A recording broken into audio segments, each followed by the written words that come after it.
Can't vouch for the coffee. You mean the hot dog stand didn't have freshly brewed coffee? I don't think I'll survive. Thank you. What, for the coffee? For staying with me. Hey, I'd stay up all night with you anytime. Anybody ever tell you you're a good guy? All the time. Mm. Sun's way up over there. Court will be convening soon. I'm gonna have to go back and get ready. So what are you gonna do? What I've been doing. Gonna walk into the courtroom and try to convince the world that I'm Marley. I see. Is it a waste of time? Are you gonna give me away?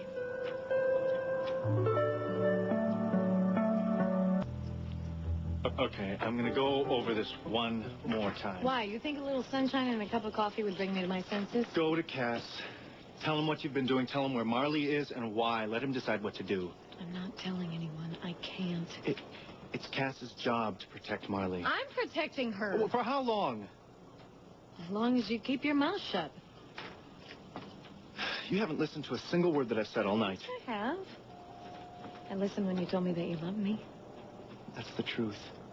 And that's why I'm trying to still get you out of this while it's still possible. And what about Marley? She's made her choice. So I'm supposed to just sit back and let her live with that? What does it take to get through to you? You got through to me. Last night. When you told me you loved me, no man has told me that in such a long time. Well, it didn't seem to matter to you. Right. Do you have any idea what it's like to be a twin? No, but I wish I did, because then maybe I would understand you a little bit better. It's like there's a constant voice inside me telling me to take care of my sister no matter what. Has it always been like that? No, the same voice used to tell me to nail her any chance I got. Do you always listen? Well, I did this time. Marley's life is at stake. Well, I guess I shouldn't be so hard on you. I go to the wall for granted. I don't even like the guy. Still not the same. Marley's my twin. It's like we are a part of one another. I don't want either one of you to get hurt. Then let me be Marley today. Please, I can Vicky. be her. I can save her. But it's gonna blow up in your face. I can pull it off. With my help. I know it's a lot to ask.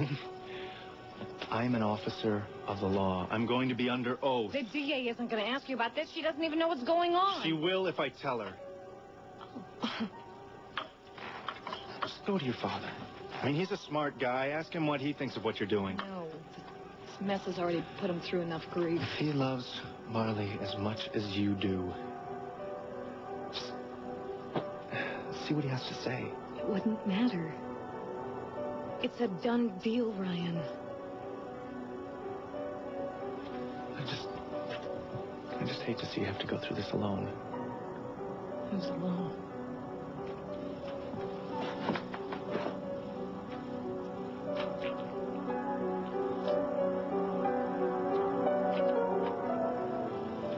You gotta get ready for court. What do you do now? We'll both do what we have to do. I'll see you later.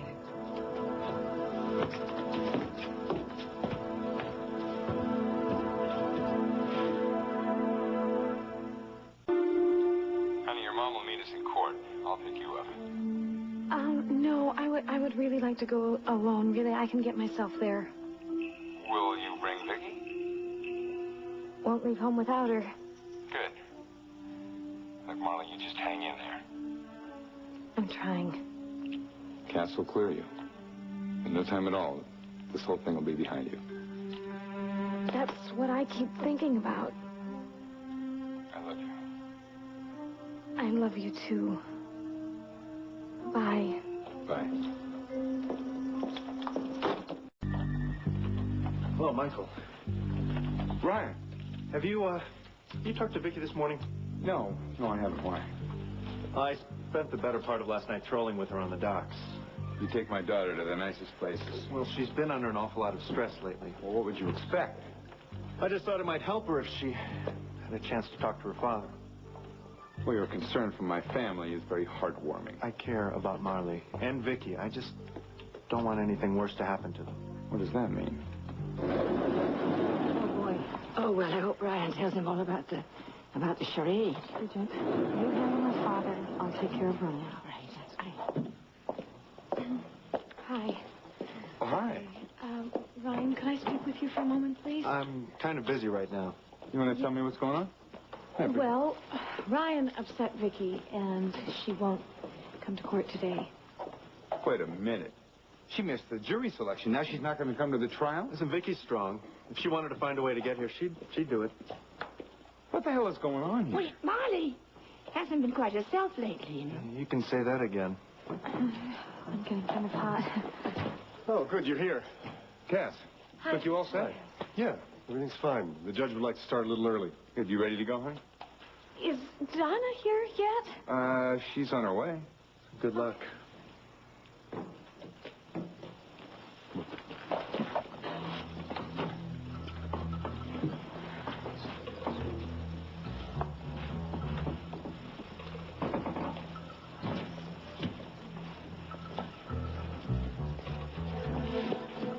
You're up right after the opening statement. Can't wait.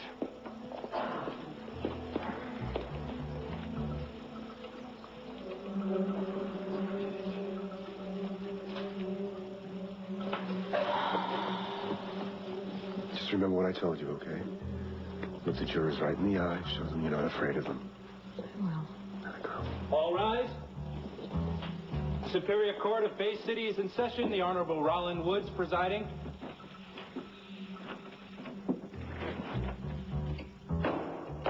Be seated. The State versus Marley McKinnon. The charge, attempted murder.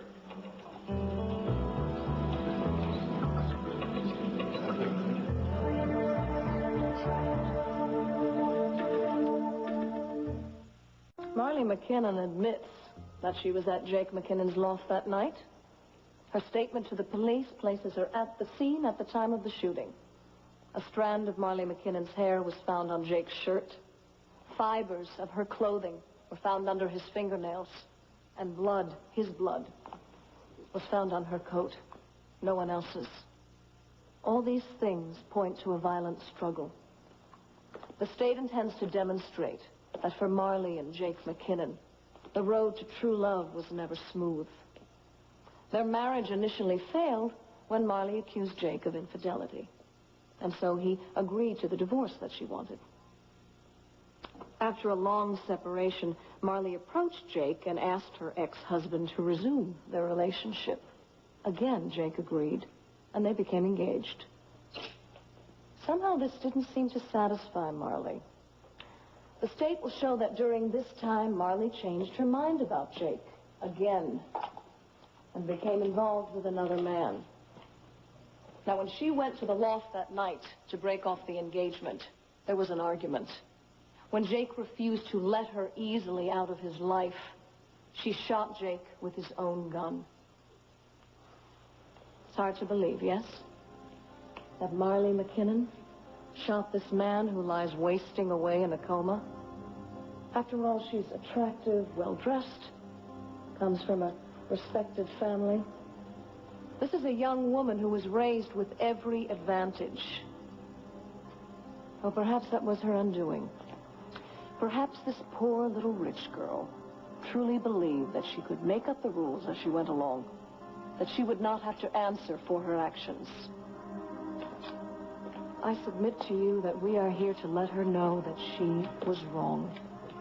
You see, even if Jake McKinnon lives, he may never recover completely. There's very little we can do for him, except to ensure that justice is done. Now, you can do that, ladies and gentlemen. You can do that by returning a verdict of guilty against Marley McKinnon.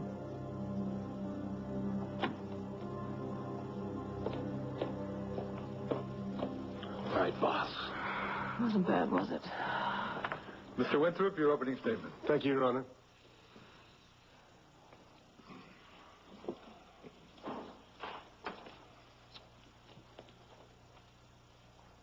Much of what the district attorney has told you is true. However, she has skillfully woven the facts into a tapestry that presents a very different picture than what really went on the night of October 25th. Marley McKinnon did go to see Jake. Her intention was to break off their engagement. They did argue. The state would lead you to believe that Jake was justified in his anger. But the way in which he responded can never be justified. In a blind, brutal rage, he attacked Marley McKinnon. The hairs on his shirt, the fibers under his fingernails, the blood on Marley's coat, all substantiate Jake's violent act. But even this is not the issue here. The issue, where fact diverges completely from the story that the district attorney has told you, is that Marley McKinnon simply did not shoot Jake. There is no proof that she did. No eyewitness, no fingerprint on the gun, no nothing. When Marley McKinnon ran out of that loft that night, Jake was alive and well. Someone else entered the loft after Marley left. Someone else shot Jake. But the question is, who? Jake McKinnon is a man that had many enemies. He conducted his personal and professional lives with an air of arrogance and deception. He pushed people to the limits. And on the night of October 25th, someone pushed back.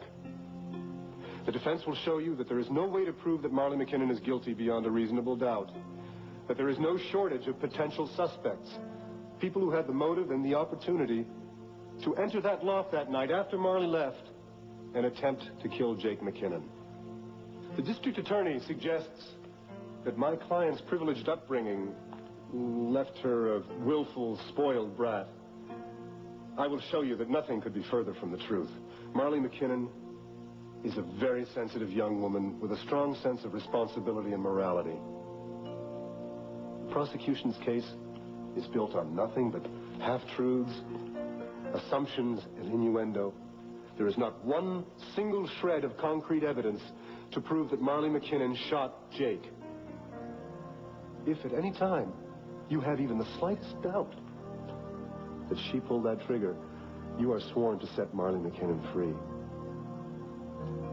The district attorney has said that we are here to ensure that justice is done. I agree wholeheartedly. And that's why I'm confident that you will return a verdict of not guilty for Marley McKinnon, because there can be no justice in the conviction of an innocent woman.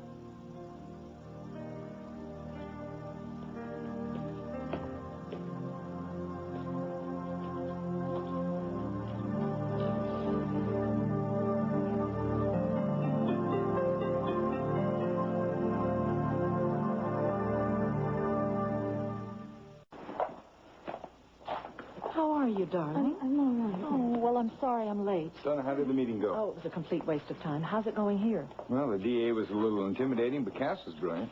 Don't you think so, Marley? Marley?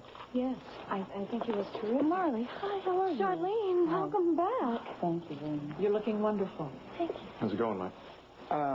It's going fine, actually. In terms of opening arguments, I'd say we're winning. Well, it's great. Oh, where's Vicky? Oh, that's right. Where is Victoria? It's a long story. Well, I would certainly like to hear that story. I really have to use the ladies' room before the recess. All right, I'll come with you. No, I just need some time to collect myself, okay?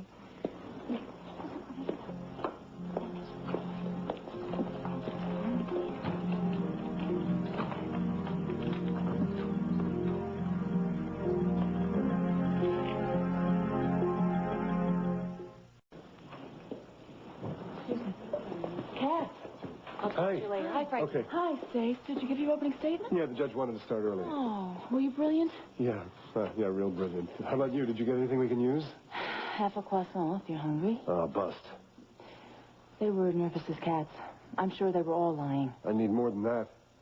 I would bet my crystal ball one of them shot Jake. Unfortunately, Judge Woods frowns on the crystal ball defense. I need something concrete. Hi, honey. All rise. Court is in session.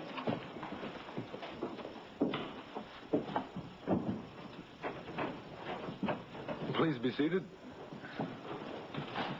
What did I tell you about being on I time? know. I'm sorry, Cass.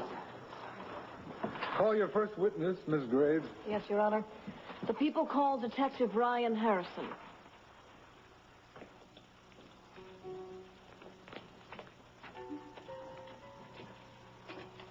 Swear to tell the truth, the whole truth, and nothing but the truth, so help you God. I do. State your name. Brian Harrison. Please state your title. Detective, Bay City Police Department. Detective Harrison, you were on duty the night that Jake McKinnon was shot. Yes, that's right. Please tell us all what happened. The call came in on the police emergency line on October 25th at 10:25 p.m. And who made this call? A woman called and said that a man had been shot and gave the address. She hung up before she could identify herself. This call, where did it come from? The phone company verified the fact that the call came from inside Jake McKinnon's loft. Did you receive any other calls? Yes, a man called Mr. Chris White. He's Jake's neighbor. And what did he report? Exact same thing. He also gave us Jake's name. And so then you went to investigate? Yes, immediately. We arrived at the scene at approximately 10:45 p.m. Go on. When we got there, Jake was being treated by the paramedics. He had sustained a bullet wound to the chest. What condition was the loft in? There had been a struggle. There was blood on the floor next to the editing console where Jake had been shot. And then what did you do? We called in a team of forensics and questioned Mr. White. What did he have to say to you? He said he knew who shot Jake. Objection. Hearsay. Sustained. Had he seen anyone coming out of the loft? He stated that he saw a woman running out of the loft shortly before he found Jake's body. And was he able to positively identify this woman? Objection. If counsel wants Chris White's testimony, she should put Chris White on the stand. Sustained. The jury will disregard prior line of questioning. Proceed. Detective, after you finished questioning Mr. McKinnon's neighbor, what did you do? I went to question Marley McKinnon. Why? I had reason to believe that she had been at the loft that evening. Did you in fact question the defendant? I spoke with her twin sister, Victoria Hudson. Oh, where was Marley McKinnon? Her sister stated that she was upstairs, sleeping. Did you explain to Miss Hudson the gravity of this situation? Well, I asked her to awaken her sister so that I could talk to her. Did she comply? Well, Vicky... Ms. Hudson is very protective of her sister. Just answer the question, Detective.